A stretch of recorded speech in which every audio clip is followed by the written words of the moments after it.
Execution matches your enthusiasm. I got a job for you if you're looking to keep busy. Here are the details.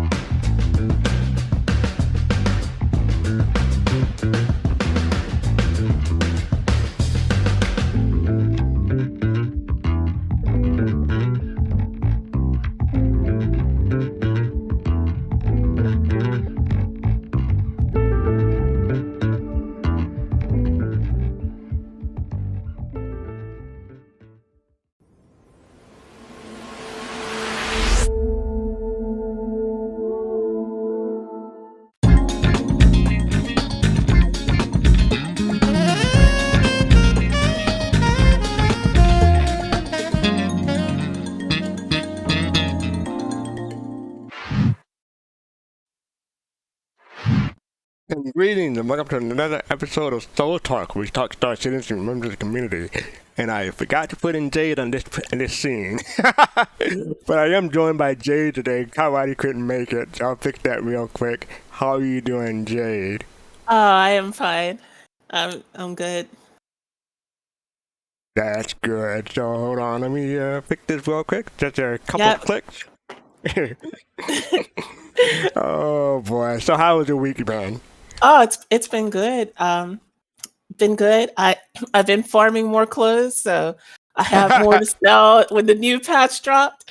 So that, I mean, for people that don't know, that's like my gameplay loop now as Fashion Citizen. And I was very happy to see those items in my inventory today when the new patch dropped, which we'll probably get into later. Yep, we are going to get into that in fact. Patch drop like what, 3 hours before the show? Yeah, at least it was 3 hours and not like right when the show starts. Yeah, I think they heard my complaints and they decided to throw me a bone today. Yeah, you've got some, I was going to say, you've got some pull there. Okay, I don't think so, but thank you for that. But yeah, today's a special episode. Today is episode 150 in the Alien Week 2024. That's the title. For those who don't know, I'm going to say this now, but you know, you just want to spread the word you can. But there will be a giveaway at the end of the show, so stay tuned because we're celebrating episode 150. So stay tuned for that. All right, let me see what's going on with me this week. I got Marvel's Midnight Sun from Epic Games last week. It was a free game. Discord Random put out a tweet and I looked it up. Because I've been meaning to get that game for a while, but I didn't think it was going to be like a $60 game for the base. And New Soul Sound, thank you for the subscription for 150. Yes, thank you. 34 months in a row. Thank you, New Soul Sound. But yes, I got the base game for free, but I decided to get the season pass for $18, for $17.50 basically. They were both on, well, you know, the season pass was on sale, so I got the base game and the legendary package or ultimate package for the game for like under $20, and it typically is $100. It's no longer on sale. I just looked before the show, but I'm enjoying it. Have you ever? Are you a Marvel fan, Jade? No, I'm not into superhero stuff. So I'm not in DC or Marvel really. How about RPG? Not really. I'm very particular about RPG games. Well, I don't know when it's going to be on sale again, but I do recommend people try it out. I think it's underrated. It's definitely worth $60 for the base game if you can swing it. But yeah, if you like RPGs, then this probably you'll like this game. Sounds like a good deal. And also, I finished X-Men '97. It was very, very dramatic. Very, very dramatic. I'm enjoying the tone of the game more so than I enjoyed the TV series. But, that's just me. They were trying to do some stuff for the TV series, and I can see what they're trying to do. They're trying to harken back to the old, the way Marvel was and stuff like that, especially back in the era. I guess it kind of worked, but it didn't really hold appeal to me. Because I didn't watch the X-Men when it first came out. How about you, Jay? You just said you went into superheroes, but how about the cartoon when you were younger? Well, okay, so I will make an exception for X-Men, because I saw some of those movies, and then I don't know, I liked some of the messaging in it, some of the messages, that. Plus, I don't know, X-Men. Okay, I'll take it back. X-Men and The Watchmen, I like those, and those are superhero movies. So I'll take. Yeah, I don't typically like superhero stuff, but I will make an exception for those. Okay, cool. So you might like the new cartoon then. Yeah. All right. And I'm enjoying the Acolyte. Yeah, I'm seeing complaints about the last episode. I had complaints too, but we're not going to get into that. Have you started the Acolyte yet? I have not. Okay. Not yet, but I will. I think you're in for a treat, but yeah, it has some issues. But yeah, I'm not going to get into it. But I'm enjoying it though. All right, so let me do my thing, then we can get the show on the road. So this time I'm going to put my quote in chat so people can see what I'm saying. I'm not going to put what the answer is, but so let me put that in chat. Make sure I don't have the answer. Okay, so here we go. Now, I'm not so sure I believe in beginnings and endings. There are days that define your story beyond your life, like the day they arrived. And that is that's a hint, this is in honor of Alien Week. Flevo got it right off Captain Searchman got it right after that. Yeah. One of my favorite films. I love that film. Oh, it's not bad. I was expecting people not to get that one. Let me drag people down. Yeah, I didn't know. I didn't know how popular it is. But yeah. It was very popular. It's one of the best sci-fi films of the last 20 years. Okay. All right, so we're joined by Admiral Kusanagi, Fistface, and Poppin' Face. How are you all doing? 07 to you. And thank you again for the subscription, 150. I have to agree. Masters of the Universe is one of the best sci-fi. Oh my god! Oh, don't do that! Don't do that! That's like saying what that. Okay. That's like saying Mars Attacks is one of the best movies that was ever made. It's not. Oh my god! Wait a second. Hold on for a second. He has a point though. Fastcart, Masters of the Universe is where Dolph Lundgren, shines at. Right? And that's where we all learn how good Kentucky Fried Chicken is. Oh my god! Oh, one of my favorite movies is Howard the Duck. That's also from the same time period. Is that one of your top 5, Admiral? Number 4, yes, Number 4. Gotcha. I like based on a true story. I went into expecting a serious movie with top cast. I got a B movie that I was disappointed in watching. So I went in with the wrong expectations when I saw Mars Attack. So that was I don't know if that's really on me. Go ahead. No, I'm sorry. Go ahead. I was just going to ask Admiral if he could imitate the Mars people from Mars Attack for us. No, do it, Admiral? I think they sound like futuristic pigs. Okay. Futuristic pigs. Yeah, that's about right. Yeah, that's about right. So yes, if you want to come and join us, click the link that Jay put in chat, and thank you for that. Flo, we're joined by Flo. How are you doing? I'm pretty good. How are you? Congrats on being the first on guessing the movie that I was referring to. It's a really good movie. I love it. I'm gonna have to see it again because maybe I mean I saw it, but I'm not gonna say it didn't. Oh, it didn't. I was whelmed. Put it that way. I was just whelmed when I saw it. But maybe that's on me. So I maybe have to see it again. But anyway, let's get the show on the road. So we have our sneak peek. I'm gonna put that on the screen. Give me a moment. Here we go. Watch your step. That is the sneak peek. And it's kind of dark, but I can see they're going for the dark and gloomy feel for this thing. But yeah, what do people think? It's fire. New caves. Yeah, more caves, new caves. Yay. Yeah, I'm trying to figure out what this person is doing. What is that? NPCs in this cave. I just want to say that. What are they wearing on their head? Oh, that's the hard hat suit. Yeah, they're Oh, that's a hard hat suit. Okay. Yeah. And this person is wearing. Oh, okay. But Looks instead like a of miner. But instead of dead NPCs, they're actually probably working NPCs. Mm-hmm. Mm-hmm. I have a feeling. I have a feeling. Because you see, like the current caves that we have, they are big, but this one feels bigger. Could be room for creatures that are coming in the future.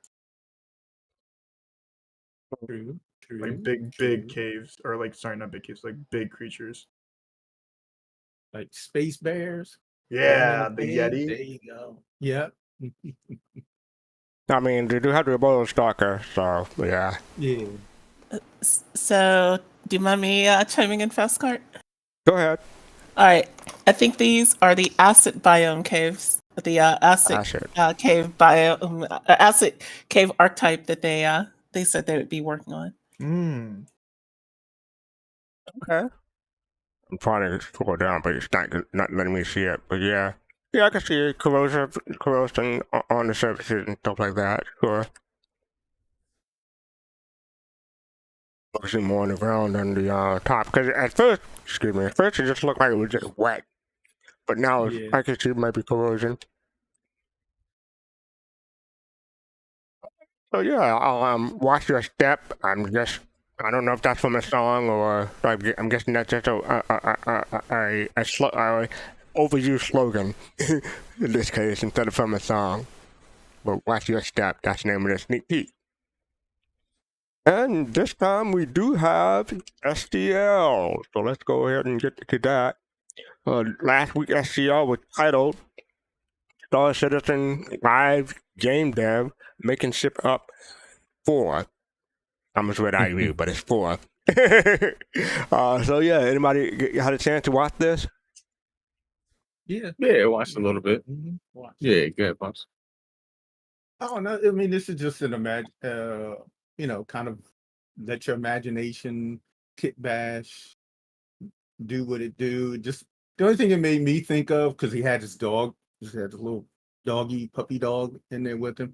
I hope we get a bike that would be possibly used for some type of hunting or herding, or maybe with if we had to go after the like Fialro said, the boreal stalker, maybe if you had a net or something, attachment to it, some type of utility. That is a cute dog, though. I like that. That's really cute. It almost had that ET feel with ET in a bicycle. Yeah. Fish, you were gonna say something? Oh yeah, we watched it. It was funny, just kind of watching them do, some hard surface modeling. It was cool. Like Pops was talking about the bike and utility. Kind of, I doubt if we ever get it, but I'm talking about from my thing is like, if we ever get like a bike that has like a companion, pet companion slot like this. But it'd be funny. It was fun to watch. So I have a question for anyone here who does 3D software work in here and in chat. Can you do this as fast as Alberto can? No, that takes years of just knowing keybinds. Yeah, that's they just- were commenting on how fast he was. I would be slow because I don't know how to do it, but yeah. yeah, it's just. I mean, I've seen people who are as experienced as him, or on YouTube, that do it as fast, or sometimes, to be honest with you, like the tools that's in Blender that allow you to do things even faster. I'm quite sure he's using I forget what else, like I forget the tool, Uh-huh. or whatever it is, but it's Yeah, pretty cool to watch though. Yeah, they said he was using like 2 or 3 different versions of Blender because different versions had mods that don't work with the other version. Yeah, Oh boy. yeah, that's the only Yeah. thing about Blender. Certain things, certain tools are updated this way, and then certain other ones are, that's how it is. But anyone else? Anyone else watch Star Citizen Live last week? Nope. Okay, I didn't well, get a chance- what was that? sorry, I didn't get a chance to see it. So I Okay. just saw a little bit of it, so I don't have much to comment. I just saw like the very beginning of it, and I had to go. Okay. I have to grind my gears there, fastcart, because Disco Lando mentioned if you remember the spider, the crotch spider, and I made a Yeah. comment about the crotch spider, and CIG banned my comment. I'm like, that's ridiculous. You just mentioned it. God damn it. You broke the code, Admiral. That's why. Ridiculous. Only Lando can talk about it. Yeah, Nobody else. Evidently. Maybe you were banned by a new mod who didn't Yeah, didn't know that's what I was about it. thinking of. I'm like, did you not hear him? I'm like, I almost thought about making a concierge thing and be like, who are you training? Let's be honest. So, Admiral, as somebody who was banned a long time ago, and then was only recently reinstated, and I was only banned by association, by the way. I didn't do anything bad. You can appeal that. So I'm just gonna say, go Well, ahead. are you Go banned ahead and then, or appeal the suspended? Knight I wasn't Rider. banned from the channel. They just banned my. Oh, Okay. So okay. yeah. But now So I you're have to good. figure out. You have to tell me later what actually happened before, because you got. I was banned because of my org. I was banned Yeah, because okay. we all had the same org tag, and they were acting up, and so we all got banned. Oh, okay. But yeah, but back to Star Citizen Live.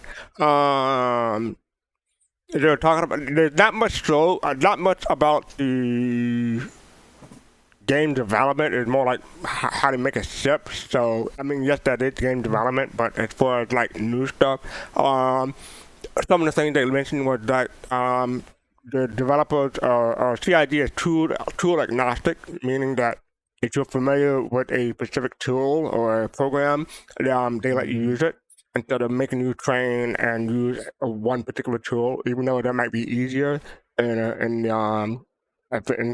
some ways. They just want people to use whatever they feel comfortable with using. And yes, that is Alberto's personal dog that you're seeing on the screen. They were done by Alberto and Dan. So the theme was the motorcycle with a sidecar, but I don't think they got to the sidecar. But they're thinking about maybe adding a sidecar. But a whole lot of kit bashing is what they did, especially at the beginning. Yeah, I know a lot of people here have played Fallout, and Fallout 4 specifically has a dog. I think Fallout 3 too. Was this something that you would like in Star Citizen, to have like a companion with you to kind of go do the verse? It's a stretch goal. Yeah, it's gotta be. I feel like having it in my apartment would be cool, but like to bring it outside, I'd be scared because I don't want it to be eaten by a wolf or something. Now I will say though. Go ahead. I was gonna say I will say, if you like what you saw, what Alberta was doing, if you ever check him out on Blender, during Blender Week or whatever, he is a guest speaker on there. And he talks about spaceships and concept designs, and a lot of his work in Star Citizen on there. Check him out on YouTube. Right now, I'm showing the speed up version from Noobify's video. So yeah, I really like the animation that they had in it. I was not expecting that, so that was cool. Yeah. The dragon kind of like real life Dragonfly. kind Yeah, of I thing. mean, even though they already have a Dragonfly game. Yeah, but the wing, Mhm. I hope they don't make that thing. Yes, but that is Star Citizen Live designing a new concept or making ship up number 4. So yeah. All right, so up next we have This Week in Star Citizen, and this is a good page. That was the event from France, I believe, or Beacon maybe. I forget which one. Oh no, Equinox maybe. I forget which one did it say? No, it says the Star Citizen. No, it doesn't. Okay. So anyway, what's going on this week? The Ironclad Q&A came up. We're going to talk about that in a bit. Talk about the lore divestment. On divestment day for Isuli Nove, Jacqueline, a human indentured slowly, nervously await their fate. So we're going to get to that in a moment. Wednesday, talk about the Alien Week. And I was surprised, well, we'll get to that in a moment, but I was surprised the Alien Week started on a Wednesday this year instead of a Thursday or Friday, because that's typically when they do these events. But I guess they had a reason for that. This week, Star Citizen Live, that's tomorrow. We'll be making ship up 4-2. Okay. So Alberto and Dan are back to showcase the next phase of the concept development. Processing feedback from the bosses when they want more than the very first thing you show them. That's game dev. So that'll be tomorrow, 15:00 UTC, 8 a.m. Pacific, 11 a.m. Eastern. So yeah, so we got that. That's scheduled for this week. We'll get to the MVP in a moment, but I want to show the top images. So congratulations to the top images. I believe that is the Corsair, the great Corsair. But I don't know what that in front of. Cause that's a big Refinery. engine. Oh, refinery. Yeah, Okay. yeah. Okay, I thought it was engine for a moment. Okay, thank you. And then we have nice formation. Dusty Saber. That's the Eclipse. Eclipse. Okay, Eclipse. If it's not industrial, don't expect me to recognize it. Even if it's some industrial, I may not recognize it. But thank you for Yeah, that. that's the Eclipse with one of the. I think it's one of the IAE skins. Yeah, I'm checking because I don't recognize the skin on that. So yeah, that's pretty cool. Yeah, I mean, and Eclipse must be 2950. stealthy too, right? So Yeah. okay, here's one from a cave. That's a good shot. And congratulations to the people who got their earned a place on the top images this week. And that is the Ares Inferno, I believe. Yeah. No, wait. Ion. Inferno? Ion. Okay. Yeah, you're right. Ion. I almost had it. I was in the right ballpark that You're time. in the ballpark, yeah. Yeah, I was looking at the engine at the gun wrong.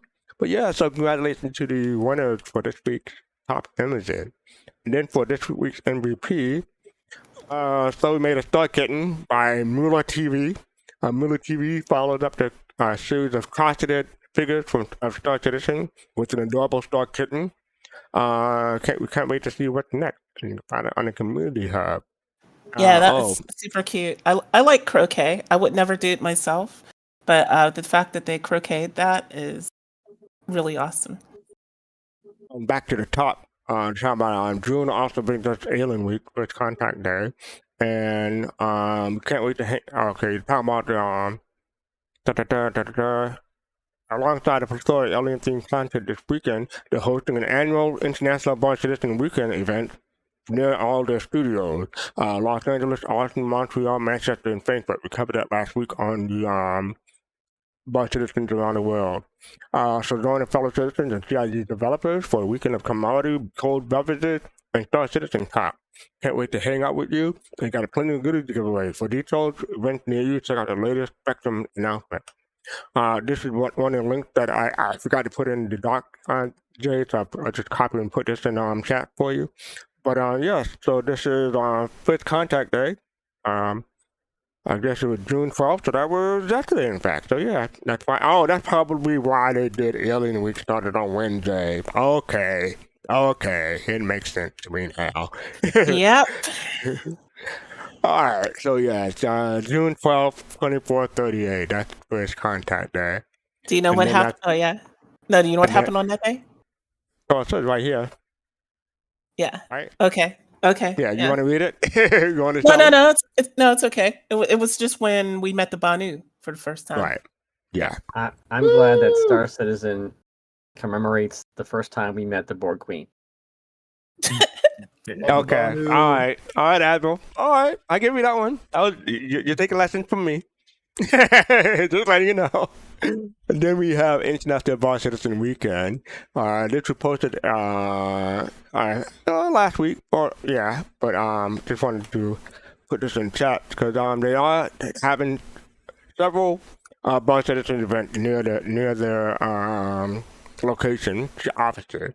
So, and there's the details for each one.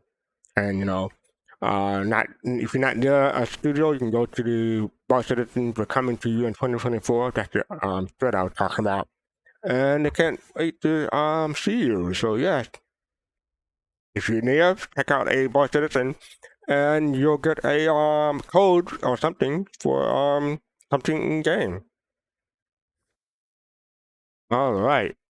And this is so we made a Star Kitten. So yeah, after Pico, they made a Pico. We covered that a few weeks ago. They made a Star Kitten. So these are very, very cute. Are you gonna get one, Jade? Get one of these? Yeah. I can't. This is made by. I would if I could, but this is made by. So you do want it now. You do. I want anything Star Kitten, but I can't because they can't legally make this. Mm-hmm. They can only make one. They can't make a bunch for everybody. Are you gonna make one? No, I don't crochet. I don't crochet. And thanks, Tharkazog, for the for the correction. That's what I meant to say. I don't know why I said croquet, but yeah, crochet. All right, so then we have the Q&A for the Drake Ironclad. I've been looking for it because I'm on the fence as to which Ironclad I'm going to get. And technically, well, I'll get to that in a moment. But the Q&A for the Drake Ironclad. Anyone else who has the Ironclad at the moment in Discord, in the chat too? No one has the Ironclad yet. I'm debating. Not me. No. You're debating. Who said they're debating? Me. What are your criteria, or what are you waiting for? Not what are you waiting for, but what are your criteria for picking one up or not picking one up? For not picking it up is for the price. I don't know. Because it's just a little too expensive for me at the moment. But to pick it up, I don't know. It just looks cool. Like the design and the way. Isn't there a repair station inside of it too for vehicles? On the assault one, yeah. Yeah, like that's sick. That's really cool. I really like that. So you go more form over function.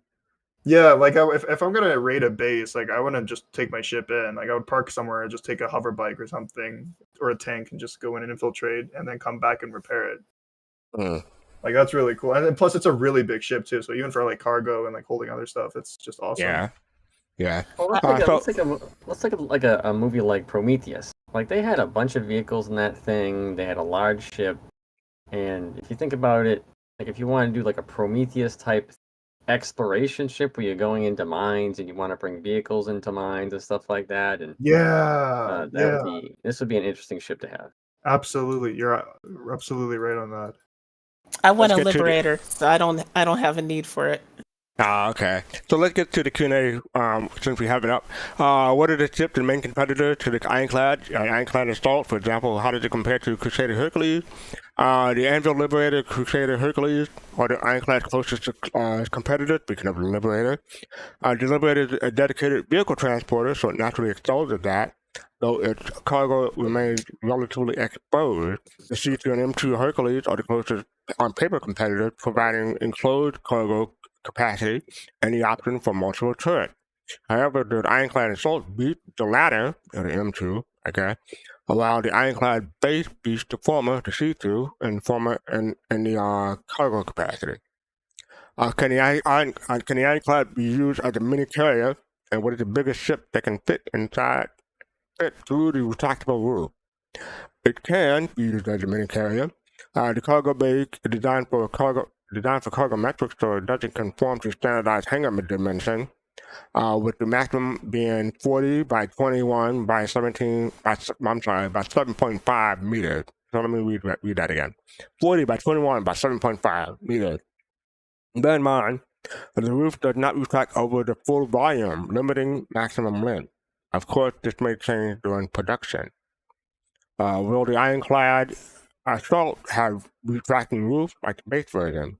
Yes, that's it's a shared element between the two versions. However, the tractor beam setup is removed, so utility is significantly compromised on the assault version. And then we get some more. Will other versions have a strong VTOL thruster to assist atmospheric flight? Both versions have identical thruster layout, including integrated VTOL thrusters underneath. It's an armory on the assault. The armory isn't shown in the assault colorway, but during production, they'll be looking for the best place to place one, likely in the front central area where secure storage is on the base ironclad. The ironclad assault has a repair bay. This is the question I've been waiting for. As an installed feature, is this bay going to be able to repair more than just vehicles? For example, can it repair ship components as well? Yes. The repair facilities are not restricted to ship type, but more volume and resources. We'll discuss repair and crafting more in detail than features, as the topic more expansive than its Q&A. Now, for me, I want to know, since it can repair a component, if it can just repair small component, I may not be interested. I probably would prefer to get the base version. But if it can repair a medium and large component, I would definitely be interested in getting the assault version. What are other people's thoughts? It's a good thought about it. Yeah. You know.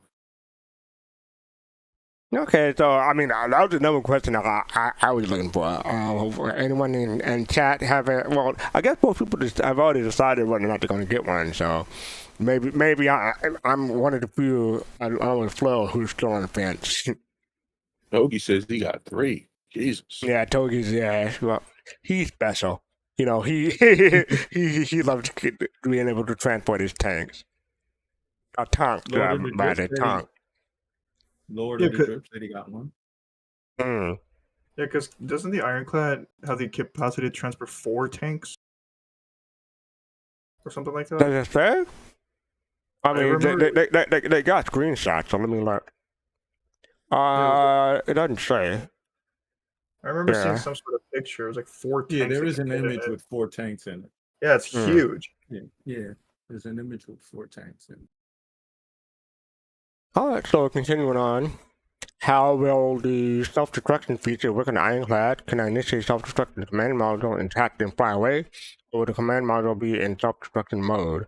There are 2 independent self-destruction systems. One is on the command module and one in the main hull. Setting it off in the command module will self-destruct both if attacked, while the main hull of the base ship can be triggered from the control room. So that's interesting.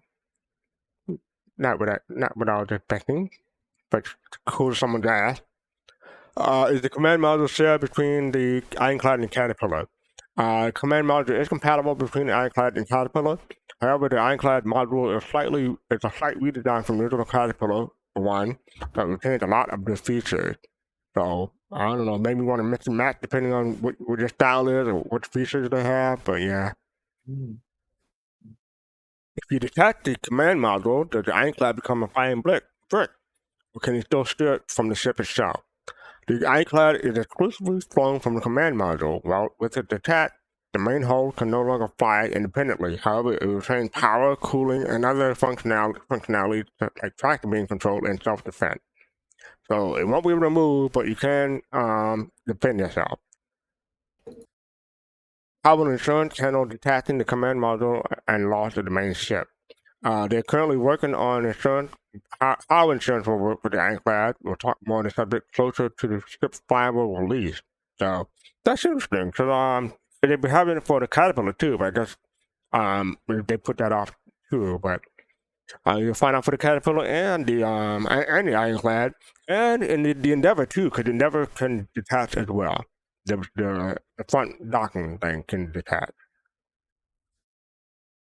Will the command module have a quantum drive? Yes, the onboard quantum above the command module to facilitate independent quantum travel. So that's cool. That is really cool. Is the ship's heavy armor actually heavy, or how it's represented in game armor as armor? Is it the same in mechanics? Relative to the other ships in the ship's class, it is heavily armored, and that implementation will be appropriate to the mechanic in place at the time of launch. So I guess that's a plus. Is the interior track turret a tractor beam or a defense turret?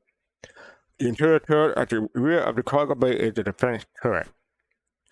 Does the assault have tractor beam? They are listed for the base, but not the assault. No, the assault trades tractor beam for more firepower. We still wish to tractor items around and aboard the ship. The assault. We should either bring an FPS tractor items or a tractor capable ship. So that is one thing against the assault for me, because I'm more into the freight and the cargo stuff more so than the fighting aspect of it. But I do like the assault because of the repair. So that's the other thing that's having me on the fence between the two. How will gravity in the cargo bay be handled? There's no air shield at the top of the cargo bay. Once open, it vents to the void of space, and care must be taken and scenarios listed. So yeah, if you open the cargo, you won't have air. So keep that in mind. What happens to all your stuff is in there? Hopefully there's a cargo grid, and as long as everything is in the cargo grid, it should be safe. If you try to overfill the ship and push stuff outside the cargo grid, those may be at risk. That's from a previous Q&A that they talk about. But yeah, as long as you have some stuff in the cargo grid, it should be fine. If you try to overfill it, it may not be fine. So that means if you're in that part of the ship and it opens, your ass is getting ejected. Yeah. Oh, I mean, I don't know. I mean, I guess once you open it, EVA mechanics will apply, maybe. I don't know. That's a good question. What was that? It's only sudden depressurization that would cause anything like that. So a slow depressurization isn't going to suck you out of a ship. Yeah, we'll see how it works in game, but yeah. Oh, so that is the Q&A for the Drake Ironclad. I'm still on the fence, so it helped me out a little bit, but then, yeah. Well, I'll let people know. I just wish people would read the catalog a little bit better. Like, if you kind of like looked at the capsule there, the escape pod or whatever, it actually says it has a quantum drive on it. So it's just little things like that. And there's another question, I forget what it was. It was also on the catalog, but people are also like upvoting these questions because obviously hundreds of people didn't read the catalog enough to know these answers. I'm no Kusanagi. You know how gamers are. We do not read. Why did it surprise you? How long have you been gaming now? 1 or 2 years, I think. Yeah, okay. So yeah, that is the Drake Ironclad Q&A, and this is the Drake Ironclad page, and it's still, the standalone is for 400 for Warbond, for the Ironclad, and 465 for Warbond for the Assault, and 450 for using credit for the Ironclad, and 435 for the Assault using RSI credits. So yeah. I gotta choose. I'll let you know what I discover. And this is also related to the Ironclad. We still don't know whether or not the Ironclad module is redockable. Chris Wayne Smith responded, "Hey there." They chatted with some team members to get the question answered. The command module is currently designed to undock from the ship and then dock again after its flight. So I guess, otherwise it wouldn't make sense to me, but I guess that was a question for some people, but I'm glad they decided to answer them. Put their orders What happens? I love that second comment. The joy of people overthinking things way too much. I mean, exactly. Use some common sense, people. If it can undock, it should be able to redock. I mean, Jay, this is 2024. Since it's not so common anymore. Oh, 2954 too, either. Depending on which one you want to look at. I think people have more sense in 2954 to be real, but we'll see. Well, we won't see it. We won't be around then, but yeah. you won't. No, okay. Not with that attitude. Divestment. So this is the in-law piece that I did. And unfortunately, I wish I had put more time. I put time in watching the ISC today, and I didn't get a chance to read that. But anyone had a chance to read Divestment today or this article? A little bit. The first paragraph. Yeah. So everything associated, everything is auspicious. It's truly Ninja, proclaiming Banu, together investment crew turn their attention toward the elderly Banu standing behind a table with a ornate lockbox in the center. I'm not gonna read. That's all I'm gonna read for now. But yeah, yes, I'm gonna get back to that. Any thoughts about it? It was interesting how they back in the old colonial days, how they used to get what they call getting on your soapbox. Okay. And you would make a speech, and this is very similar to that. How you got on top of the box and make a speech. I really do hope they make the mission as ornate as they made the Defender, but we'll see.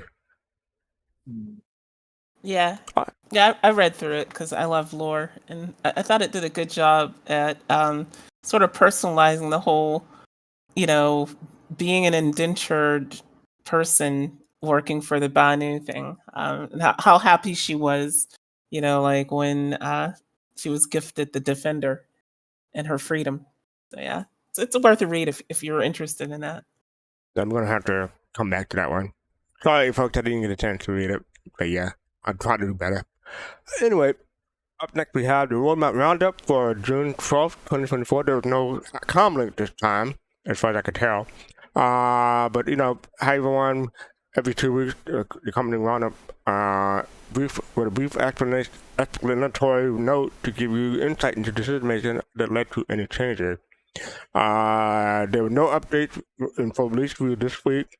All features currently listed are on track, and no additional final reviews have taken place. No progress tracker updates this week as work continues in long-term planning. Once we are poised, or they're poised to update progress tracker, they'll be sure to make a clear mention of this in this week's Star Citizen post preceding the update.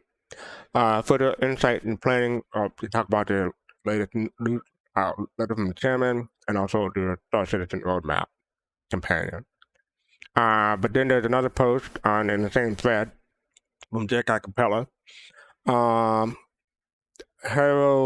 Hero Brian 24 was wondering if this is the first time in history that the roadmap roundup that there was literally not a single thing the update is about. Jake responded, nope, they've had no update roundup plenty of times, and for it's actually a good thing. It means that there are no delays to anything currently on the release view to report. They also passed a release, which means no final reviews are happening currently either. Therefore, no cards can be committed. So, okay, so I thought that was interesting. There's no update, so that's a good thing, according to them. And I'm inclined to believe them. Well, what do you folks think? It's pretty cool. I don't really read the roadmap roundup too much. Like I said, on purpose. I try to keep myself hyped up with the different stuff, but go ahead. I do it on purpose, not to get myself hyped up. No, okay. You don't want to be disappointed. Yeah, I mean, I like to sometimes just let things flow. I have faith in them. So okay, if things get delayed, they get delayed. There's a delay for a reason. So patience is a virtue. I was hoping to see more 4.0 stuff, but that's fine. Okay. Alright, so up next we have, so I'm putting this in because I wanted to compare and contrast between the different patch notes. So this is the old one. There's no difference. They're the same patch. They're exactly They're exactly the same. That was a release candidate. So you should just go straight so to this live. is just like Jade said, this is the release candidate 2 days ago, and then we have the live patch note from today. So yeah, so there's some. Okay, I guess the only thing difference is it's the first line. No issues. No, okay, that's not testing. Testing feedback folder. That's different too. But I guess the known issues stay the same. Features the gameplay, missile adjustment, increased missile lock, min-max ranges. People complaining about missiles in past patch. Reduced missile speed, balanced missile fuel tank amount, and reduced salvage cover-up reward. Shipping vehicles, the Hornet tuning update. I read about that in a bit. The F-7A Hornet Mark II lateral strike capabilities have been fixed and should now be in line with tuning expectations. The F-7CR, this is the radar one, I guess. Upstrafing capacity adjustment, lowered the boost fuel use for the entire annual Hornet series. They've also increased the Saber Firebird missile count from 12 to 24. The Saber Firebird ARMR has been modified to reduce all emissions by 40%. Updated the Retaliator to have size 3 guns on all turrets, and updated turret constraint. Cortex to remove the vehicle entrance markers when in a different zone is too far away. Made further client performance optimization, vehicle set damage network performance optimization, and full ship weapon audio mix pass. The critical bug species, we won't get into those. Technical, they had fixed client crashes, fixed 5 server crashes, and fixed a main thread deadlock. And they also fixed a out of memory client crash. I hate those, but yeah. So yeah, anyone had a chance to hop into the new patch in the past few hours? Yeah, to set my spawn.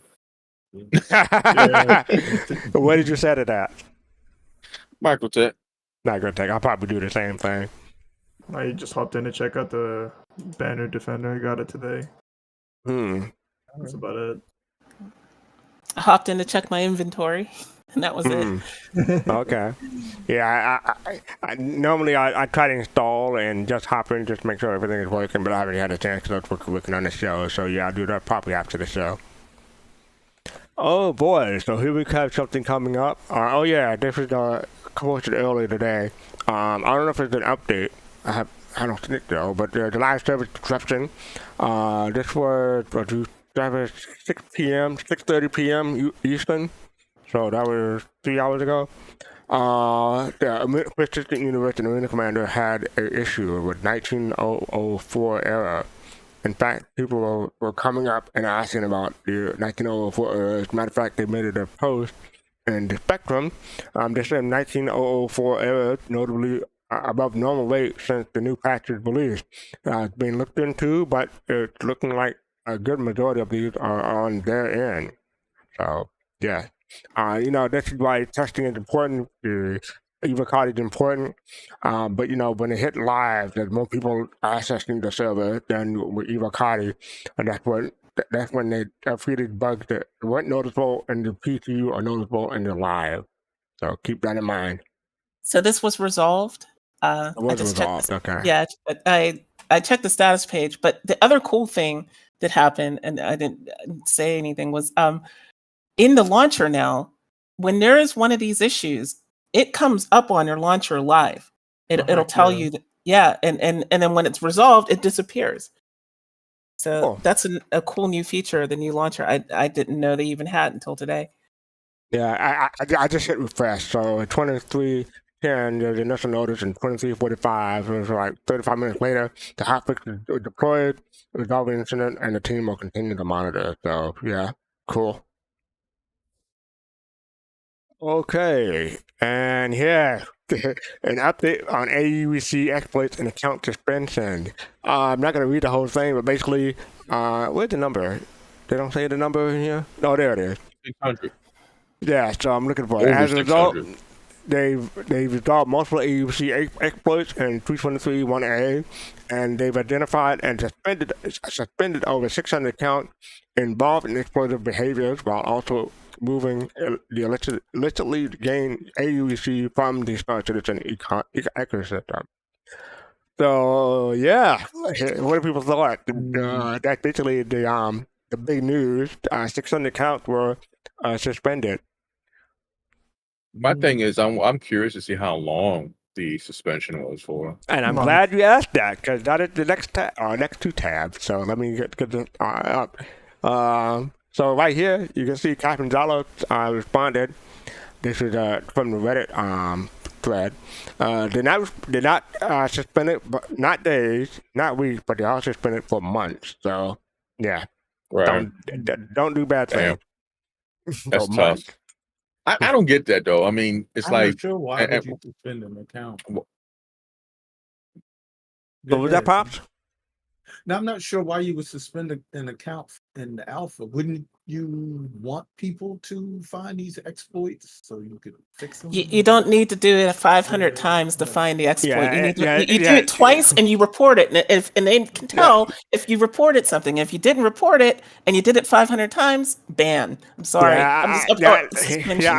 I just want to say, if you do it like 5 times, you can probably let you slide. But if you do it like more than 5 times, then you're just cheating the system. And I don't know why people want to do that in a game, or especially an MMO. But yeah, okay. To sell for real money on eBay. Come on, let's be real. That's yeah, what they were doing, probably. I didn't know people were doing it 600. I thought maybe it was a one or two time thing. No, and, no, this is like, okay, you I didn't know, know that they were doing yeah. it and then selling on eBay. Now I can understand why. right. Yeah. The thing that gets me is that I thought you were going to ask why people do it in the alpha. Why do people feel the need to cheat? And because I mean, if you spent like $1,000 in game, wouldn't you want to protect yourself from losing your account? But I don't know with the people who are doing it, how much they spend. It just makes no sense to me. Why you would? I mean, why would you buy aUEC? I'm the same way, Pop. I'm the same way. People just want to get ahead and spend a little time in game. I guess I don't know. In an alpha I too. don't understand that. Yeah, And the thing I is, don't understand that. you can buy normal credit from CIG. Right, that would last. You know, I don't know if they show up in alpha UEC once you buy it though, but you can buy normal credits from CIG. It does. Yeah. it does. Okay, So why I don't people, really- that confused me. I don't really understand. Maybe you know, how do you get this UEC? aUEC from this person that you purchased from eBay. Do they meet you somewhere and transfer it to you? They don't have to, because they can just send it to your. You open up your Moby Glass, and it's just like when you do any other transaction. You just send it with the transaction app. Yeah, I don't want to get too much into the how they do it, but yeah, the why is more interesting to me. But yeah, I did have another article here that I wanted to share, but this is Rob Space Industries TOS. So I would just wanted to specify, it's in it. People don't read these, but it's in there. So let me find it real quick. So we're gonna do IV dot. There you go. So rules and conduct. So oh shoot, let me just do exploit. There we go. So exploit the game or any part thereof of any RSI services for any commercial purpose, including without limitation to used at a Starbucks cafe and so on and so forth. Exploit errors in design and features that are not documented and or bugged to gain access would be otherwise not be available to obtain any competitive advantage. And yeah, so yeah, they were using exploits, and it's in the TOS. Don't do that. Yeah, I don't know. I think that months. I think there should be a lifetime ban if you. But then got people who had spent $1,000 on their ships, and that'll be a legal thing for CIG. Hey, I know personally somebody who's been banned, And so what? They spent a lot of money. They spent, I think, something $5,000. It doesn't matter, you know. If No, it doesn't. But yeah. I'm just saying, why Violate take the the POIs. risk? Why take Yeah, I the know. risk? Exactly. Yeah. And you know, and yeah, if you're gonna cheat and CIG finds out about it, you're risking your account. So just don't do it. Just don't do it. Thank you, Colossal. Yeah, I got to give props to Griffiths. He's the one who said, yeah, you should probably do this. I was like, oh yeah, that's a good idea. So that's what I'm doing. So yeah, the TOS, this is what people agree to. Even though you don't read it, you do click on it and you do acknowledge it. So yeah. Mhm. All right then. So then we have we already covered that. There are not days, not weeks, but months. So yeah, I don't know how many months, but yeah, months. So good luck to them, I guess. But you have the Squadron 42 monthly report. I went to this. No, I read it when I got it in my email. We typically don't cover this because just cover Squadron 42. We don't cover the Squadron 42 monthly report because mostly it's about Squadron 42 and they talk about the technical stuff. But yeah, I just want to let people know that it's out. Squadron 42 monthly report if you're interested. Okay, then. Alien Week 2024. I don't know why they said 2024 and not 2954, but yeah. The Xeon Edge and Tales from Cryptography. I'm looking for Xeon ships. What is that? I mean, I didn't click on it when I first looked at it, but yeah. Okay. It's, food, I guess. You know, they don't look tasty, appetizing, but hey, maybe you're into it. Let me see. That's a new look. Supergalactic Xeno-Treat Smackdown 2954. Okay, that's what that is. It is time to head back to the kitchen. The sweetest contents of this side of Hal return to tickle your taste buds in a truly intergalactic fashion. Showcase your gastronomic prowess by making the tastiest Star Citizen alien-themed food and submit it for all to behold. Next point to share the recipe for trying Xeno-Culinarian can try it at home. We'll get to that in a moment, but I do have that thread up. So yeah, if you're interested in winning a 100 contest, go for that. A beer you will guzzle. What? Now I was going to say a question about the food though. What do you think the difference in taste is between the sea nut and that blue fruit? Blue fruit's probably like sour. See the sea nut?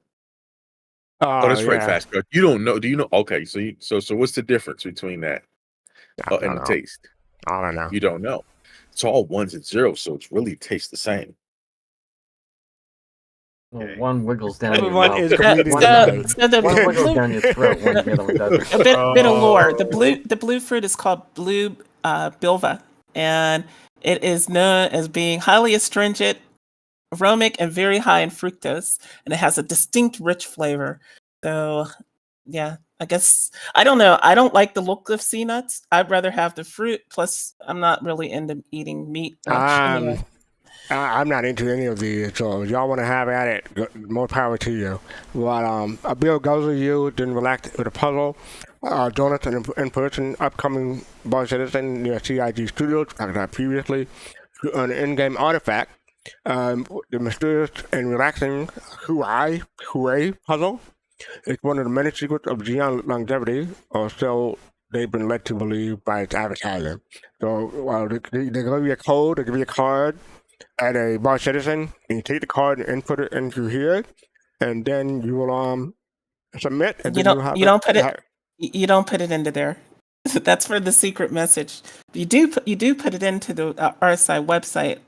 There's a special thing for redeem a code under your account when you click your account, but that's not where you put it. Okay. So let me read what it says. So, feeling lucky code breakers think you got encrypted and intercepted and decoded a secret Xeon communique.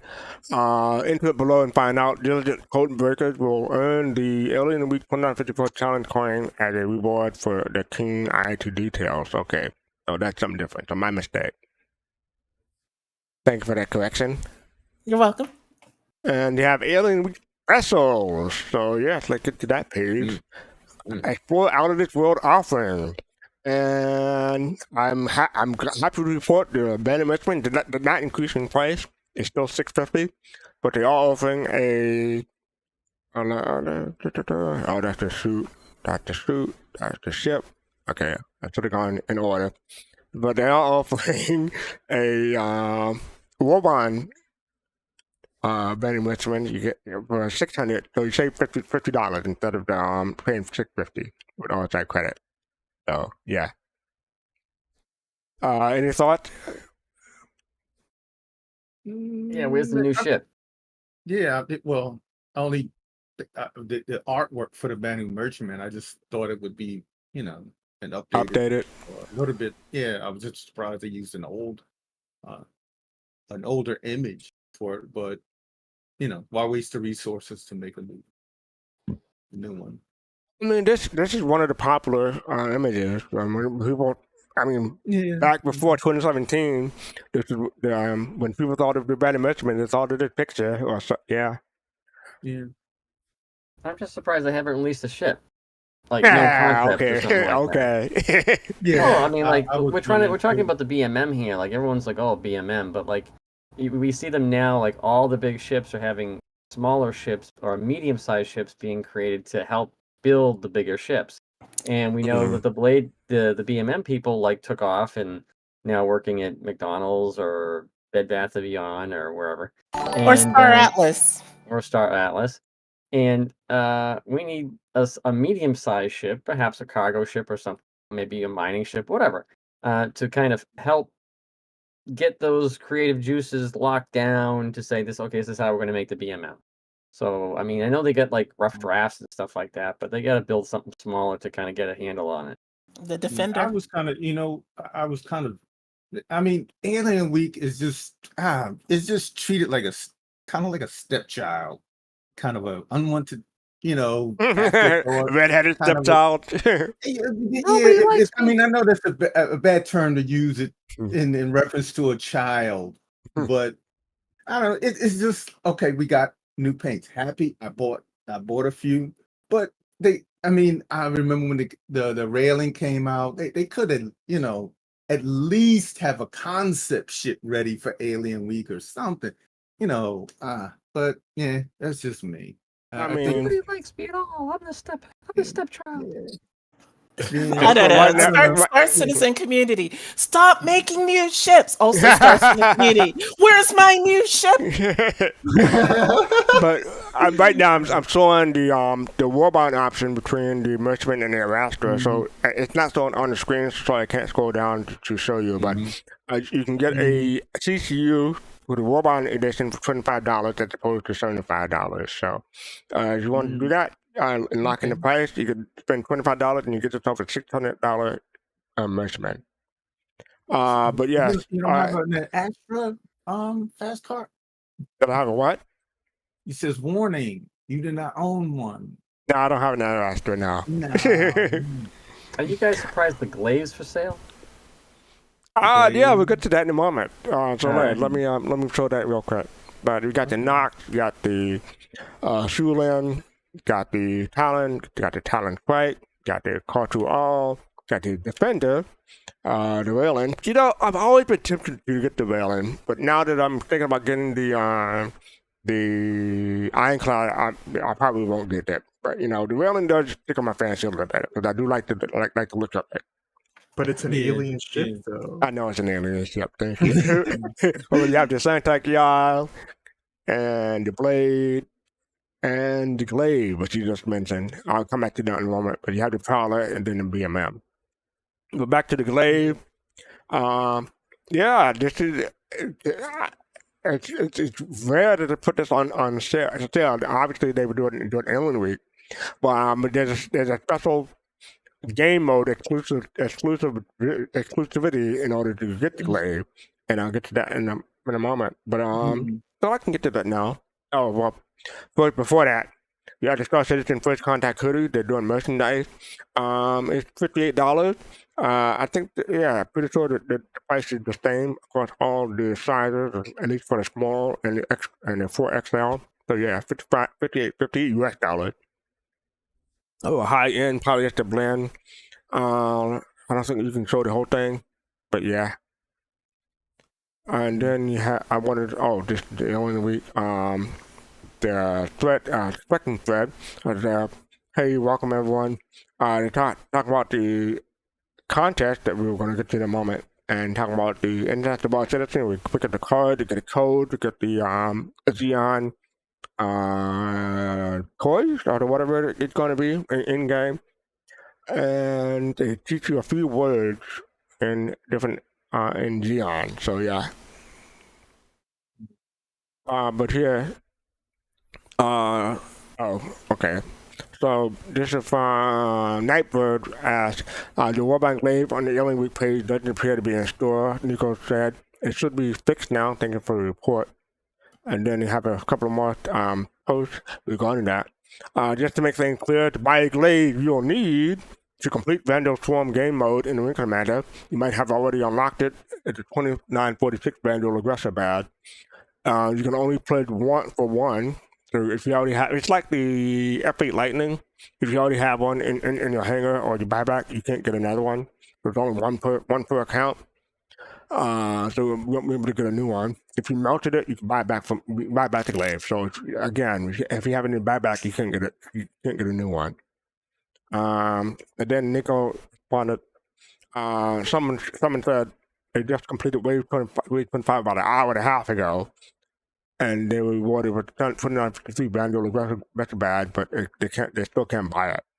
Then Nico responded, they have identified an issue. They're currently working on a solution that could keep you updated throughout the day regarding the availability of the glaive. So at least you have a week for them to work this out. Thank you for your patience and understanding.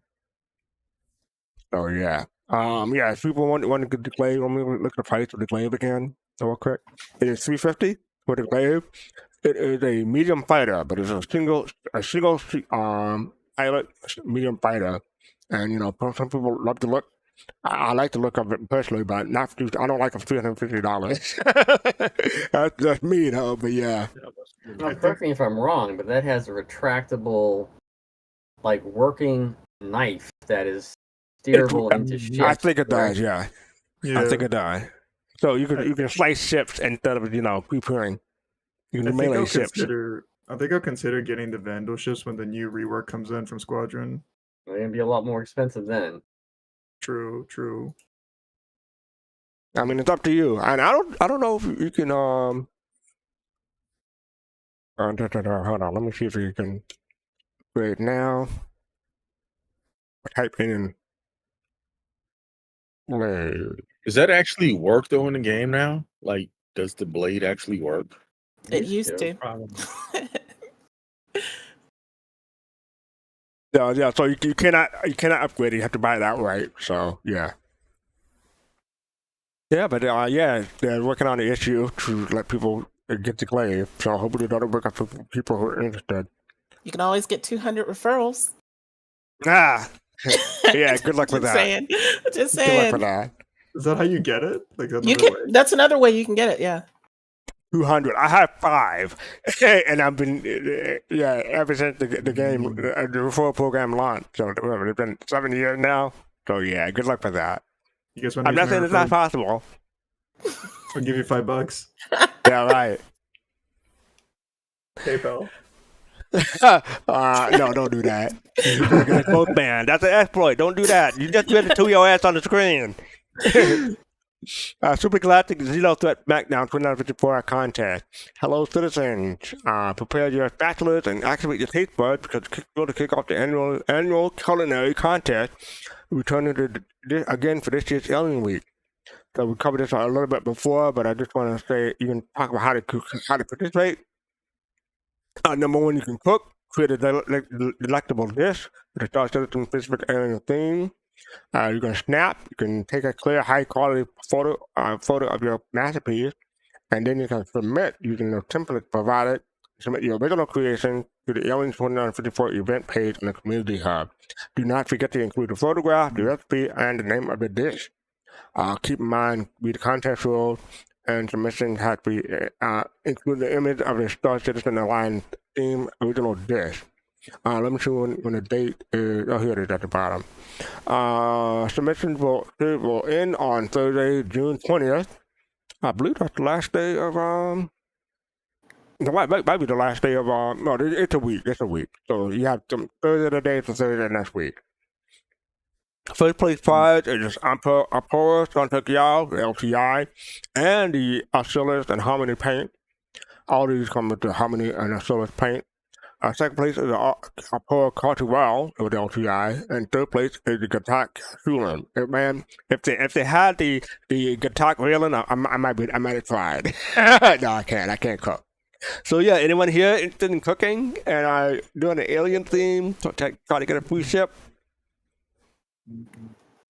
I don't know if I could cook a C-nut. I don't have grubs out that. I mean, So I'm pretty sure if I threw food together, it'll look alien enough for me to have a chance of winning.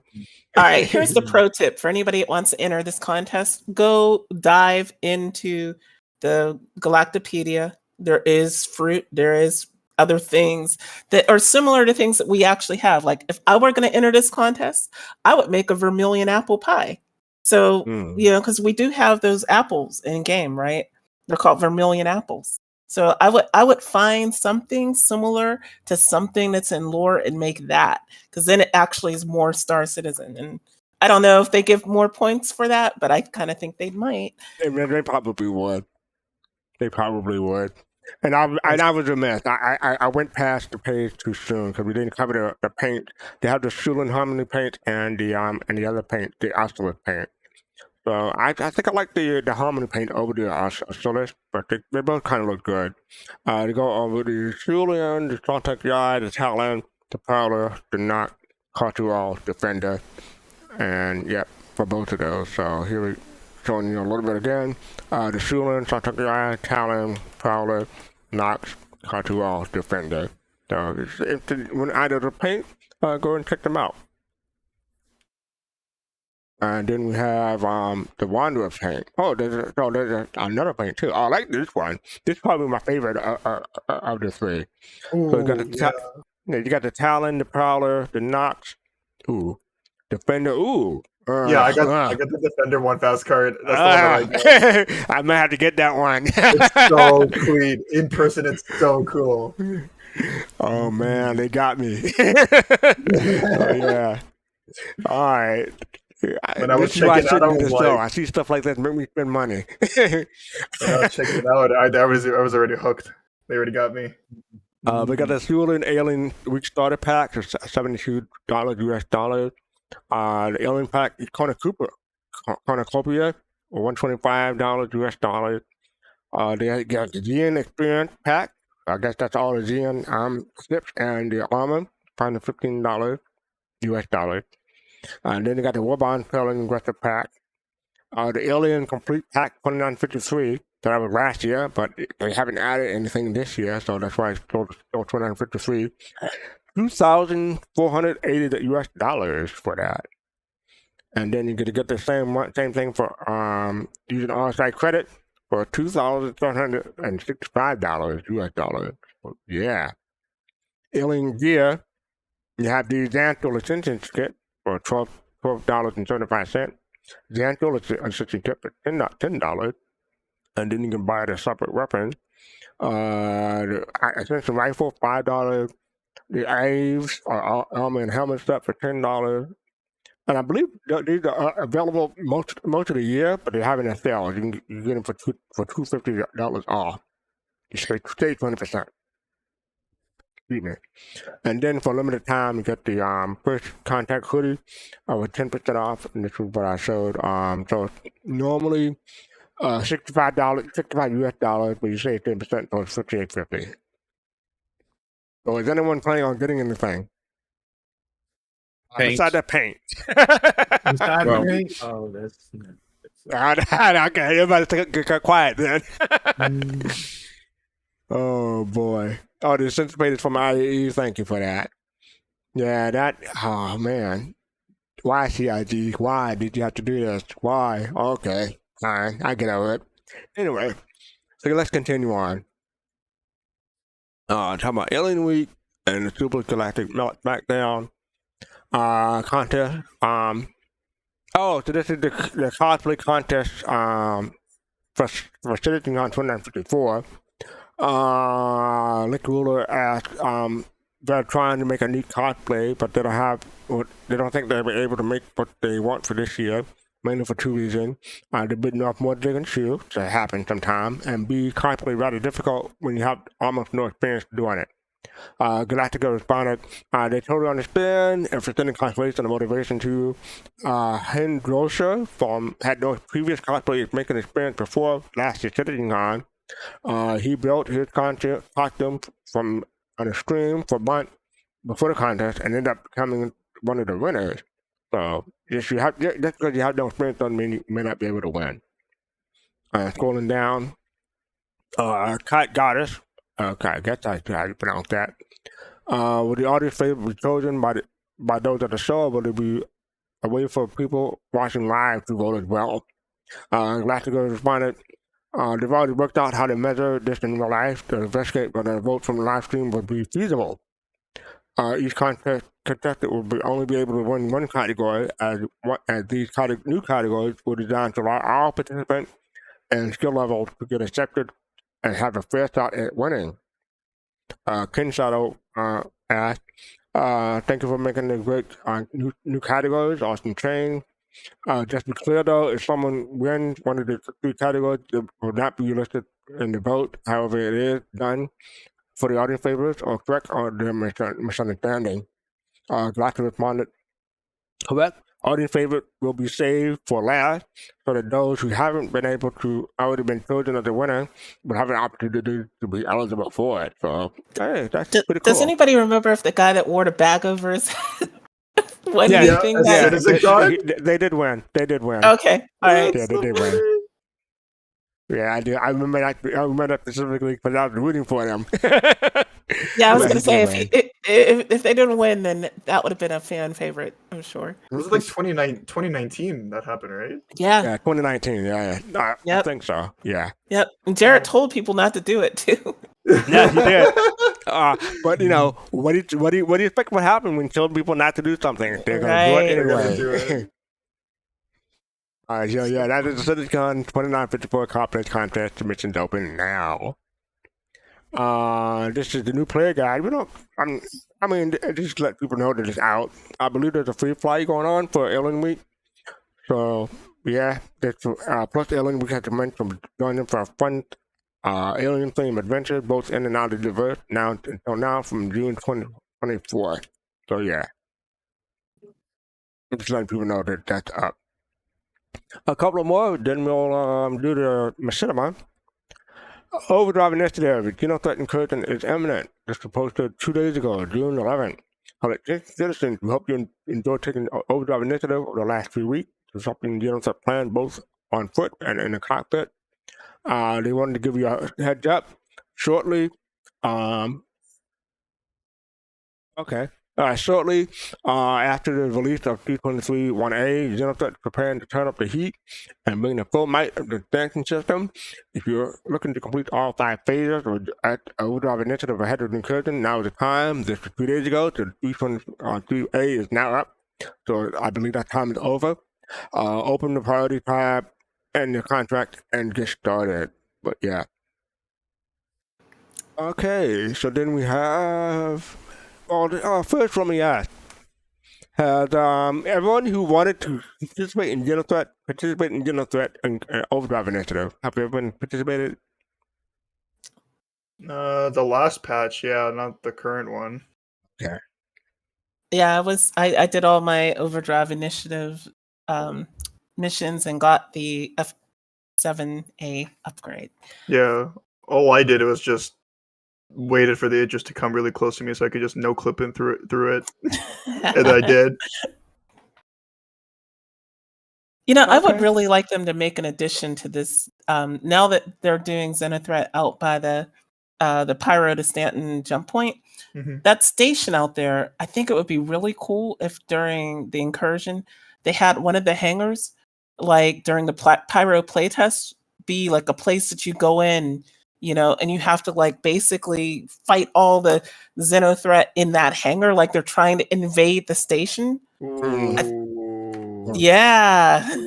So now Ooh. you've got both FPS combat and ship combat, and they already have that mechanic in place in the stations in Pyro. So it's not like it would be totally new to them to, maybe throw that in. I don't know. Just putting it out there.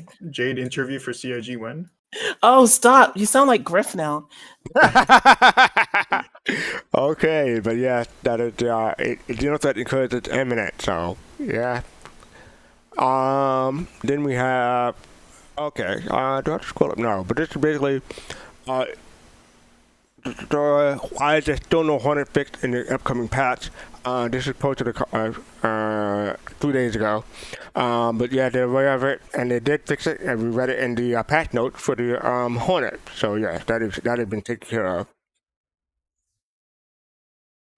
Is there mode in the Marine Commander to learn land vehicles? And you scroll down, Duncan CIG. I responded. A couple of free flight maps have ground spawners, Winter Circle and Bloodshot Ridge, and you can see the full rotation for the schedule here. So that's the grab left, so 20th to 30th, and also kill, so June 30th to the 7th, kill collector and team elimination. So it's in the ground vehicle combat.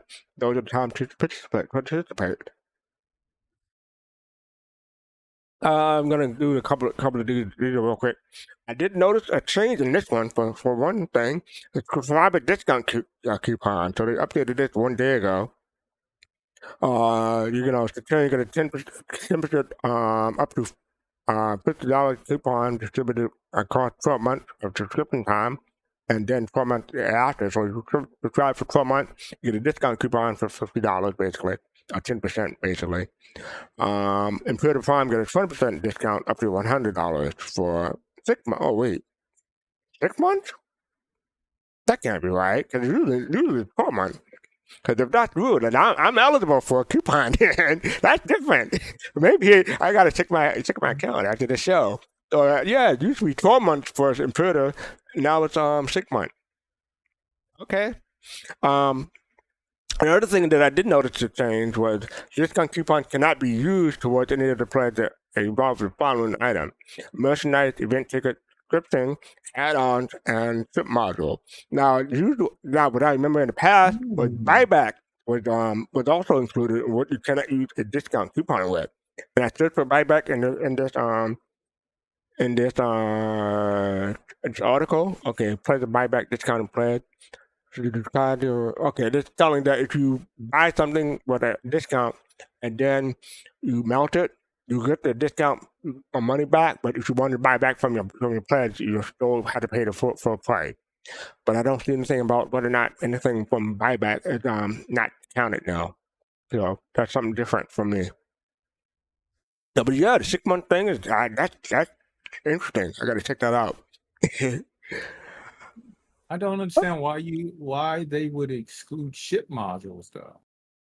Ship modules? No, that's okay. Thank you for reminding me, Pop. That also changed because I've bought in 2016. I bought some Endeavor modules using the discount module. I'm using the discount coupon, so that did change too. But I don't know why they changed it so you can't use them. Yeah, I mean, I got an Endeavor, and then they're supposed to come out with more modules. I mean,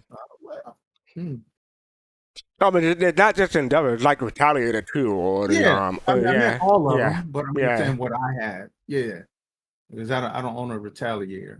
Right. And I just think that's kind of maybe I'm just curious the reasoning why, but I mean, the only issue with the buyback thing, if you can't use it for the buybacks now, is that if you don't have something that's like $250 or $500 worth in the buyback, because you can only buy one thing at a time from the buyback. So that's really kind of a waste of coupon. So I guess that's probably why they enabled it. Maybe, I'm not sure. Okay, so you're saying if I buy more than one thing, the coupon only can be applied to one item? No. That's from a buyback. If you whenever you buy something from buyback, Yeah. you can only buy one at a time from your buyback. Yeah. But if you use it from the normal store, you can buy as many stuff as you want at the same time. And so, does the coupon apply? Like, if I buy some gear and I buy UEC and I buy ship module, the coupon will apply to the whole order or just not one ship item? module. Well, yeah, I'm just using that as an example. Okay. So if I buy two different ships, and I don't know, something else, does that coupon apply to the whole entire order? The whole order. The whole order. Okay. Yeah, the whole order. Now the question is, if you have something that's ineligible, will it just apply to the stuff that's eligible, or do you have to take out the thing that's ineligible? I don't know about that, but I used it 4 or 5 years ago. I just put everything that was eligible in there and just used the coupon then. Okay.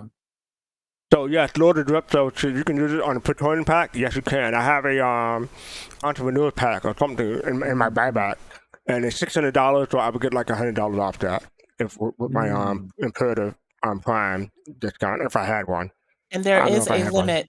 There is a limit of up to how much you save. Yes, it's $100 if you put Imperative, and $50 if you're a Centurion. Yep. Alrighty then. Another article that came out with the Imminent Commander in game. I don't know what's different about this, but evidently it's just updating Imminent Commander. Oh, maybe it's because of the swarm or the glaive. Let me check that out. There it is. The rewards completing each mode. So 2946 aggressive title. They didn't say that 2953, so that's something that they still have to update. I don't know what else they could change in there, but yeah, Imminent Commander knowledge base article was updated yesterday. Okay, so I have forgotten, but at the top of the hour, I forgot to do a ad, so I guess I'm going to do that now. Then once we get the ad, we can get to our giveaway. So let me start this up real quick if I can find the page, find the right tab. For what? I'm going to do the ad real quick. Oh, a commercial? You should say it like Ruby Rod. No. I love Ruby Commercial. Corbin Dallas. I love Ruby Rod. So yes, in a moment we'll have a commercial going.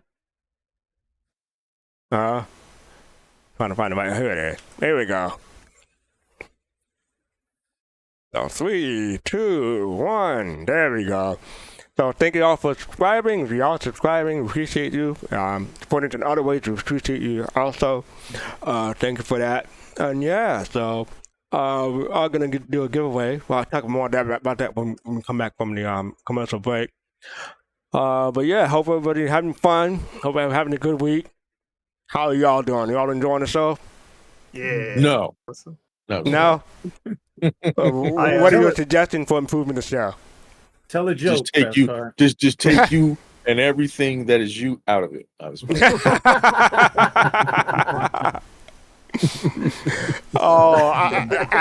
do a joke when we come back from the commercial, because it would be a shame to deprive everyone of my joke. All right. And we have 7 seconds, so yes, we'll be back soon. Good. And we're back. Oh, someone redeemed a joke ban, so they prevented me from making a joke pop. That's unfortunate. Oh, okay. I got a little joke. If you want me to do it, they can't ban me. Okay, go ahead, Pop. Okay, all right. It's a little silly joke that I heard the other day. Okay, Plasma was going on a trip, right? So when it was checking in, they asked Plasma, how was he traveling? Was she or they traveling? Okay, nobody? Light. Okay, I got it. Okay. Scientifically incorrect, but I'll take it. I'm just repeating the joke. It's a good one. It's a good one. Oh, so someone said Captain redeem that can joke. So I'll get to that in a moment. But let me take care of this giveaway first. So I planned on this is episode 150, and to show appreciation from people showing coming here week to week. We didn't announce it. We are doing a giveaway, doing 2 giveaways now. But the first giveaway is a Pulse or a Pulse LX of your choice. You can do one, not both. But yes, that's the first giveaway. And we're going to set that up. Hopefully Griffin can set that up. So let's do exclamation Pulse. Make it easy. If you hear me, Griffin. Exclamation Pulse for a Pulse or a Pulse LX. Viewer choice, which one they want to get. And then for the second giveaway, I'll announce once the first giveaway is taken care of. So yeah, then we're gonna get this giveaway started. And Sorry, go I have to jump in for a second. Okay. FC. Yeah. We got to stick with ticket 1. I can't do the custom word on it right now, so it's got to be ticket 1. Oh, okay, ticket 1. Okay. All right, so yeah, and while we're setting that up, I'll get just display to my cinema. I thought there was this week is airing week. So this week's cinema is from the AstroHistorian, and it's called The Alien Response to Humanity, the Aopoa Soundcloud. So this is Star Citizen lore. So waiting for them to Griffin to okay, ticket 1. So put an exclamation point, ticket 1 to enter for a Pulse LX viewer choice. And because this is episode 150 and this is my ship that I'm giving away, I'm going to say that anyone from Star Citizen is free to enter. So yeah, that's this one.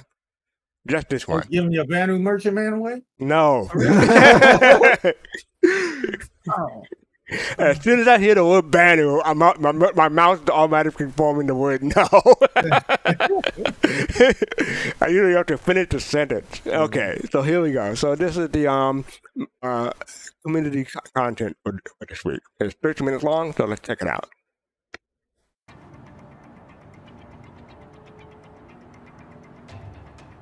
My name is Paul Shelley, and welcome to the AstroHistorian. This is a channel dedicated to exploring and explaining the lore of sci-fi and space universes, and discussing their impact. Today we'll be looking at the universe of Star Citizen, and talking about the alien response to the rise of the new UEE, the Aopoa Santokyai. A ship that was likely developed to counter humanity's most premier dogfighter, meaning the Xi'an were preparing possibly for war with humanity. The story of the Santokyai is the story of the lingering tensions between the UEE and Xi'an empires. No one quite knows when it was first built, but based on what we do know of the ship, it is highly likely that it was built for one specific job: to beat the F-7A Hornet in combat. One thing that all analysts agree on is that the current generation of Xi'an medium fighter was introduced around 2934.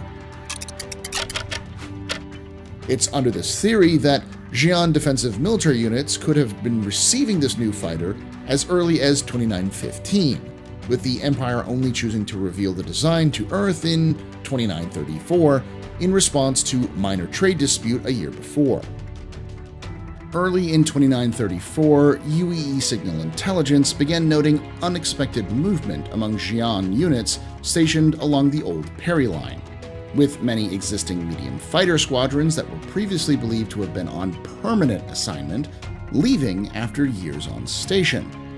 In December of that year, secondhand reports began to filter back, suggesting that sightings of the older Xi'an dogfighters had dropped sharply, and that a new design had begun to appear. This is in line with the highly regimented policies around ship replacement for the Xi'an Empire.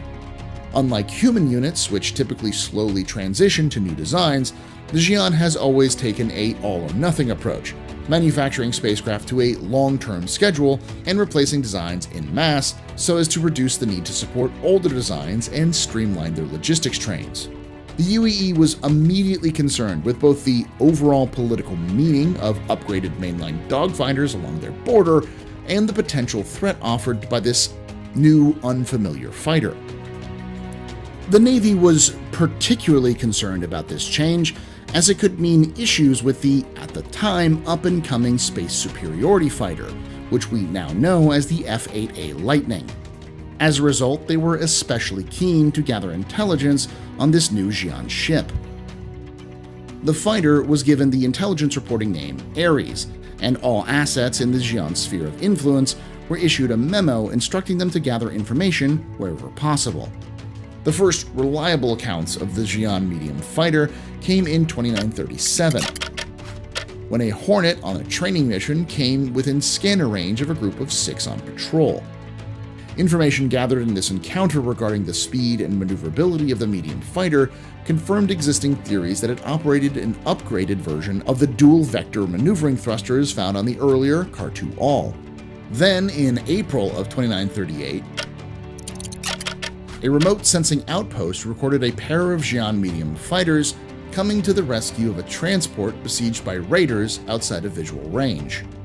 The sensor recording confirmed second-hand reports about the improved dual-thrust array, and most importantly, spectrum analysis revealed for the first time that the ship's centerline energy weapon was a model of laser repeater not yet encountered.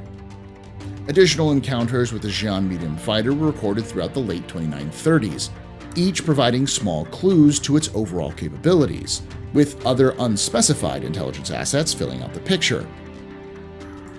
Thanks to recently declassified military reports, we know that at the time, the UEE believed that the ship was at rough parity with the F-7A Hornet or the civilian model Super Hornet. This revelation is an unsettling one, as this would mean that the ship was likely developed specifically to counter humanity's most premier dogfighter, meaning the Xi'an were preparing possibly for war with humanity. In 2941, the military had their closest encounter with the Ares medium fighter. On the morning of September 24th, a secret manned reconnaissance outpost in the Imminent system detected a major explosion, which was quickly traced back to the orbit of one of the system's icy dwarf planets. Sensors indicated that a debris field had formed at the site of the explosion, with metallurgical analysis revealing that it most likely consisted of metals processed by the Xi'an. In addition to the debris field, there were 4 sensor tracks leading to the snowy planet itself, which were consistent with attempted soft landings by fighter-sized ships. The outpost's crew concluded that an accident aboard a Xi'an transport had stranded several short-range escort fighters, forcing them to crash land on the planet as onboard oxygen supplies diminished. The planet itself was far from both human and Xi'an settlements, and the base had not detected distress calls from any of the ships.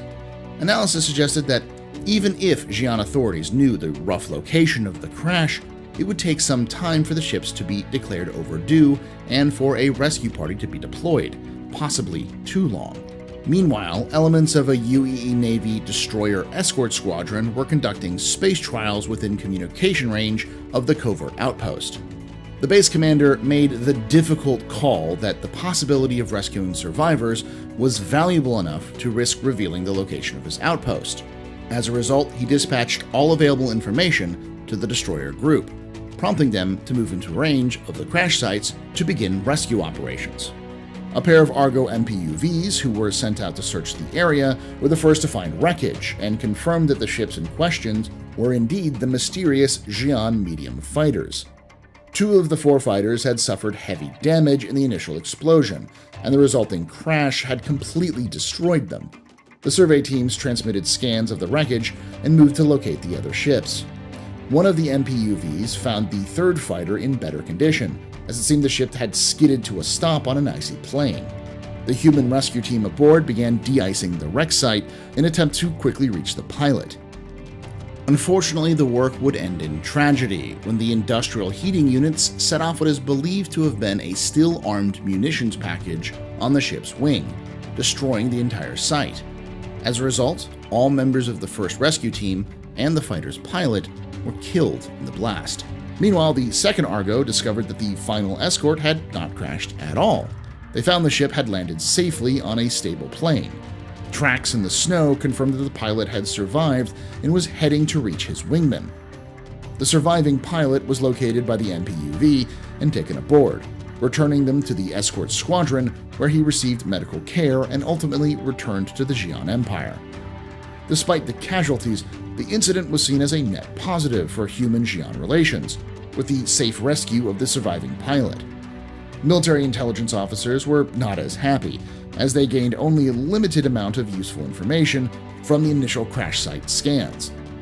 It's also heavily implied that the UAE Navy was unable to retrieve the one ship that survived due to recovering it causing probably a interstellar incident, and likely negating any diplomatic gains they would have gotten from rescuing the pilot. It seemed the UAE would never get its long-desired look at the Xi'an medium fighter in action. That was until a major reveal would occur at IAE 2948. It was there on November 28th.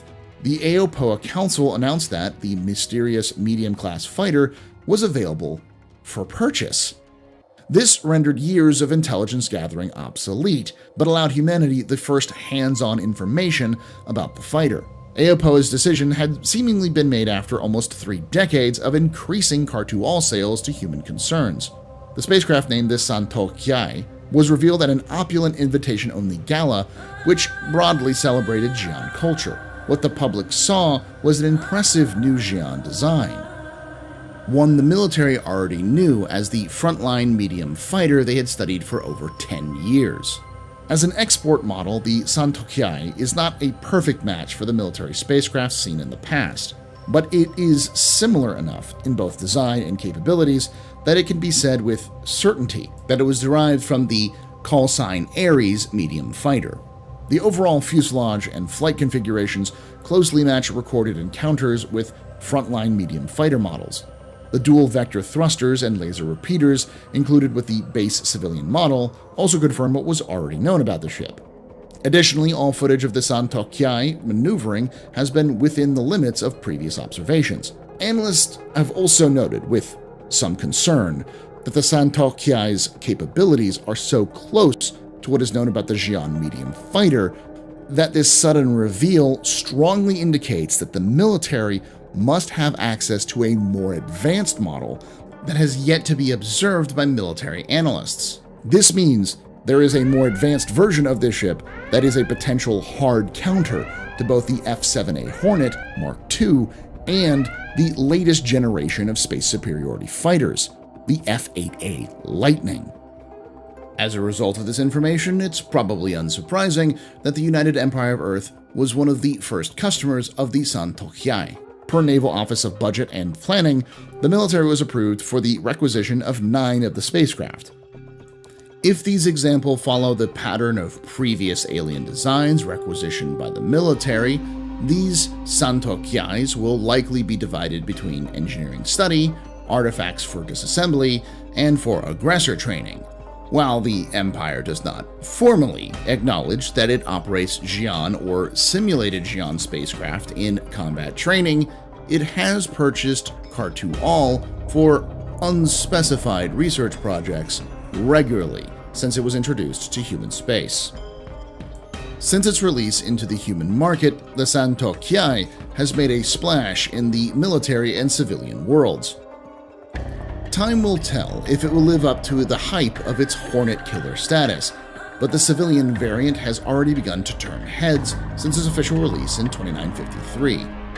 Nevertheless, the Santokyai is a clear indication that though the Cold War between humanity and the Xi'an is over, the arms race between the two empires continues to rage on.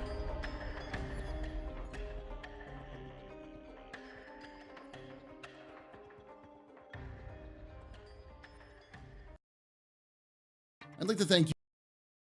Yep. Well, okay. That's just credit there. And coming back, so thank you for that here from the AstroHistorian of Paul Shelley.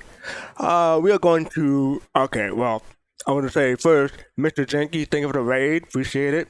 Welcome, Raiders. We just showed the community content from the AstroHistorian, the alien response to humanity's Aopoa Santokyai. But we're currently running a giveaway, exclamation point ticket 1 to enter. Winner's choice of either a LTI pulse with minion paint or the LTI pulse elect with the minion paint. So we're gonna let that run for another minute. Give another 30 seconds for people who just came in from Mr. Janky. So yeah, I'm gonna let that run for 10 more seconds before we close it out, and then I'm gonna ask people what they thought of the community content from AstroHistorian. So let's go ahead. There you go. I was waiting for someone to get in. There you go. All right, so let's close it and out in 5, 4, 3, 2, 1. Let's close it out. You're no longer entered to enter the giveaway. And hopefully, good luck to everyone who entered. Jay, do you want to give me a 3 count from counting down for Griff to pick the winner? Sure. T-minus 3, 2, 1. Go for launch. Swagazog! Our old friend Swagazog. Congratulations. That was rigged. Swagazog, do you want a Pulse LX or a Pulse of your choice? Do you want to ship, Swagazog? I'm waiting for them to answer. Congrats, though. Oh, I guess he does want it. Yeah. Okay. All right. The Pulse LX. Okay, so he does want it. All right, so let me put that in for you so I don't forget. Swagazog, the winner of the Pulse LX. You know the drill, right? Swagazog, just send a mail message to Soul Citizens with an S on the end at gmail.com, and then you can put in that you wanted the Pulse LX, and then we'll get to that as soon as possible. Let me set that in so I can. So yeah. All right. Now we have a surprise for people. This is a courtesy of Griffin. So I'm going to put this in the thing real quick. But yeah, we're doing a second giveaway. Did it in the wrong tab. Move it to this tab. We're doing the second giveaway of the Shulin Alien Starter Pack. So the Shulin Alien Starter Pack. So I'm gonna let Griffin get that started, and yeah. So this is you can see the thing right there. The package include the Oscillus paint, the Harmony paint, Oscillus digital download, and the suit. I'm pretty sure. Oh, this is the war line, so it may have an extended warranty. I'll have to check that out. Well, I can go check on this page.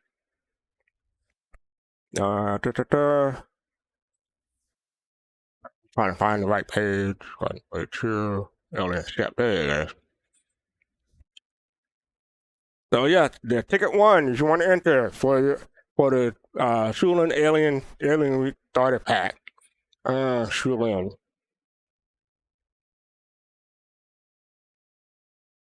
No, Harmony paint, only with expert. This is here. Trying to find the starter pack in here. Here it is. So more info. Click on this. And then I can get you the details. So it has the extension suit, and it comes with 24 months insurance, 24 months and the self-lend insurance, and 20K aUEC. So yeah. All right, so let's get to it. Thank you, Paul, again for that community content. So yes, what do people think of the cinema? Oh, it was great stuff. Always great work by Paul. I was kind of surprised that at the end, I was like, wait, that song sounds familiar. I was like, oh, that's right. Wait a minute. I didn't know Uri used it. Oh, okay. Yeah, I was asked to do something a while back. Uri asked me to do something a while back. I didn't know he was going to use it for this. But no, it was a very, very cool video. Yeah. Me and Pops did it a while back. Yeah. Anyone else? I always love Paul's videos in general. Just like you just sit back and relax, just have it on the side, even like playing Star Citizen. So that was a really good episode.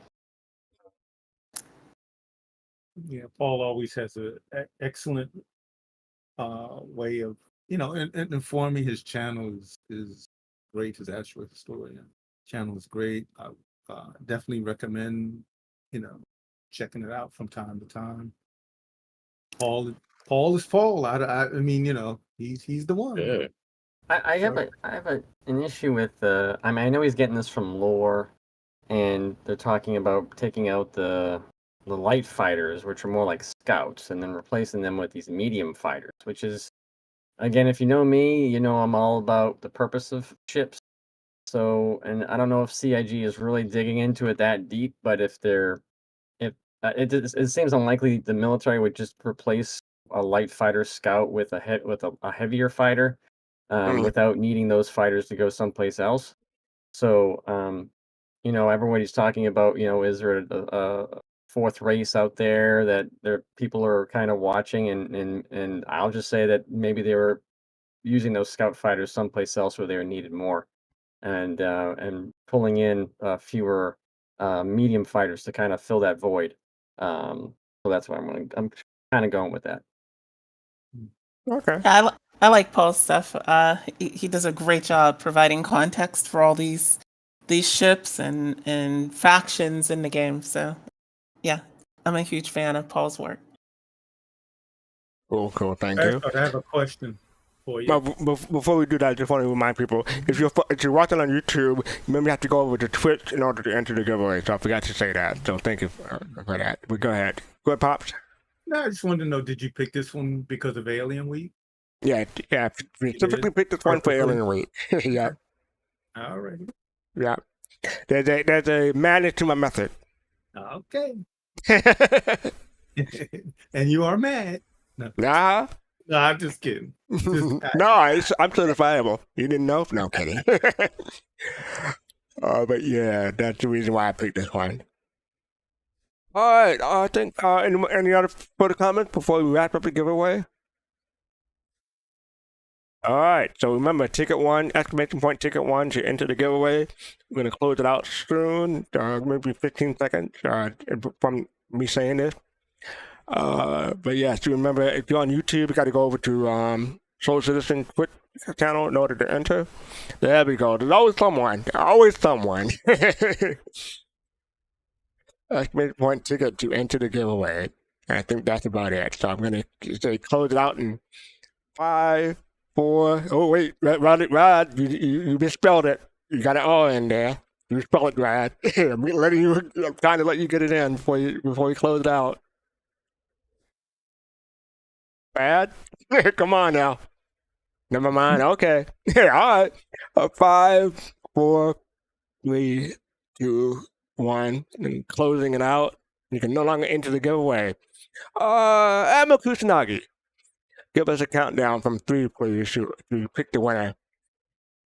From 3, 2, 1. Go.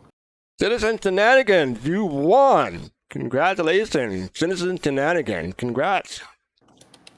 You won the Sulin Alien Week Starter Pack. So if you want to send us a message at soulcitizen with an S on the end at gmail.com, there it is. To give us your RSI email address, and we can send that on to you. Congrats, and thank everybody for watching us. 150 episodes. Oh my God, I did this 150 times. I've done this 150 times. Plus some. Just think of all those jokes. Yeah, it's all those jokes, all those bands too. Yeah. All right then. So let's start packing it in. So yeah.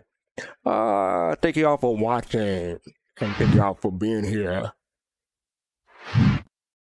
So yes, we're doing a Saturday, podcast Saturday, starting with Soul Voices at 2 p.m. Eastern. That'll be 6 p.m. UTC. But as you see, you may notice a special thing right there. The player haters are due to return this Saturday. So yeah, check that out. It's always fun time when you play it. So again, that's 2 p.m. Eastern, 6 p.m. UTC, followed by Captain Cable at 4 p.m. Eastern, 8 p.m. UTC, and then that's followed by Relay Station at 9 p.m. 1 a.m. UTC. So check those out for a full day of Star Citizen podcast. Then on Sunday,